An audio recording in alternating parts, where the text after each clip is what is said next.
श्रीमद् भगवद गीता 8वां अध्याय। अर्जुन ने कहा, हे पुरुषोत्तम, वह ब्रह्मा क्या है? अध्यात्म क्या है? कर्म क्या है? अधिभूत नाम से क्या कहा गया है और अधिदैव किसको कहते हैं? हे मधुसूदन, यहाँ अधियज्ञ कौन है और वह इस शरीर में कैसे हैं? तथा युक्त चित्त वाले पुरुषों द्वारा अंत समय में आप किस प्रकार जानने में आते हैं? श्री भगवान बोले, परम अक्षर ब्रह्मा है। अपना स्वरूप अर्थात जीवात्मा अध्यात्म नाम से कहा जाता है तथा भूतों के भाव को उत्पन्न करने वाला जो त्याग है वह कर्म नाम से कहा गया है। उत्पत्ति विनाश धर्म वाले सब पदार्थ अधिभूत हैं। हिरण्यमय पुरुष अधिदैव है और हे देहधारियों में श्रेष्ठ अर्जुन, इस शरीर में वासुदेव ही अंतर्यामी रूप से अधियज्ञ हूँ। जो पुरुष अंतकाल में भी मुझको ही स्मरण करता हुआ शरीर को त्याग कर जाता है वह मेरे साक्षात स्वरूप को प्राप्त होता है, इसमें कुछ भी संशय नहीं है। हे कुंती पुत्र अर्जुन, यह मनुष्य अंतकाल में जिस जिस भी भाव को स्मरण करता हुआ शरीर का त्याग करता है उसको ही प्राप्त होता है, क्योंकि वह सदा उसी भाव से भावित रहा है। इसलिए हे अर्जुन, तू सब समय में निरंतर मेरा स्मरण कर और युद्ध भी कर। इस प्रकार मुझ में अर्पण किए हुए मन बुद्धि से युक्त होकर तू निसंदेह मुझको ही प्राप्त होगा।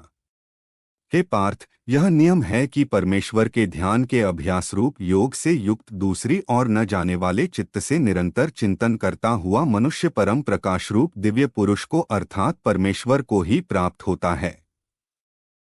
जो पुरुष सर्वज्ञ अनादि सबके नियंता सूक्ष्म से अति सूक्ष्म सबके धारण पोषण करने वाले अचिंत्य स्वरूप सूर्य के सदृश नित्य चेतन प्रकाश रूप और अविद्या से अति परे शुद्ध सच्चिदानंद धन परमेश्वर का स्मरण करता है, वह भक्ति युक्त पुरुष अंतकाल में भी योग बल से भ्रिकुटी के मध्य में प्राण को अच्छी प्रकार स्थापित करके फिर निश्चल मन से स्मरण करता हुआ उस दिव्य रूप परम पुरुष परमात्मा को ही प्राप्त होता है।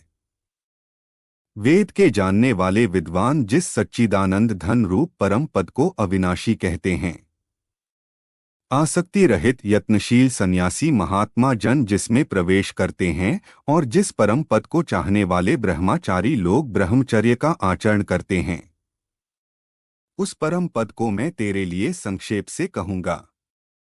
सब इंद्रियों के द्वारों को रोककर तथा मन को देश में स्थिर करके फिर उस जीते हुए मन के द्वारा प्राण को मस्तक में स्थापित करके परमात्म संबंधी योग धारणा में स्थित होकर जो पुरुष ओम इस एक अक्षर रूप ब्रह्मा को उच्चारण करता हुआ और उसके अर्थ स्वरूप मुझ निर्गुण ब्रह्मा का चिंतन करता हुआ शरीर को त्याग कर जाता है, वह पुरुष परम गति को प्राप्त होता है।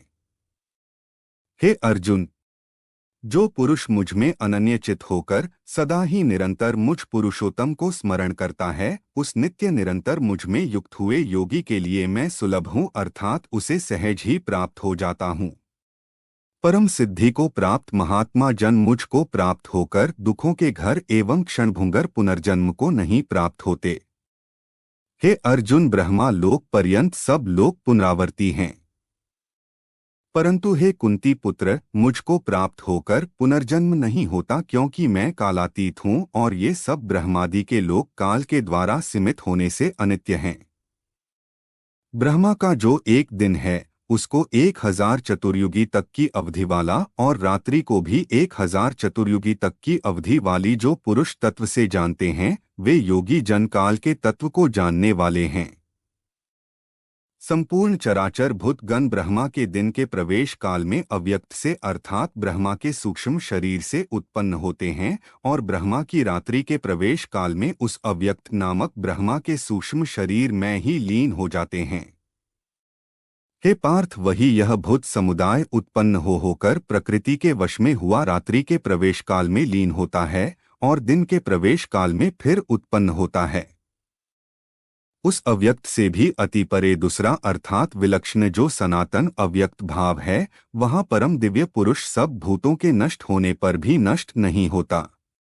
जो अव्यक्त अक्षर इस नाम से कहा गया है, उसी अक्षर नामक अव्यक्त भाव को परम गति कहते हैं, तथा जिस सनातन अव्यक्त भाव को प्राप्त होकर मनुष्य वापस नहीं आते, वह मेरा परम धाम है।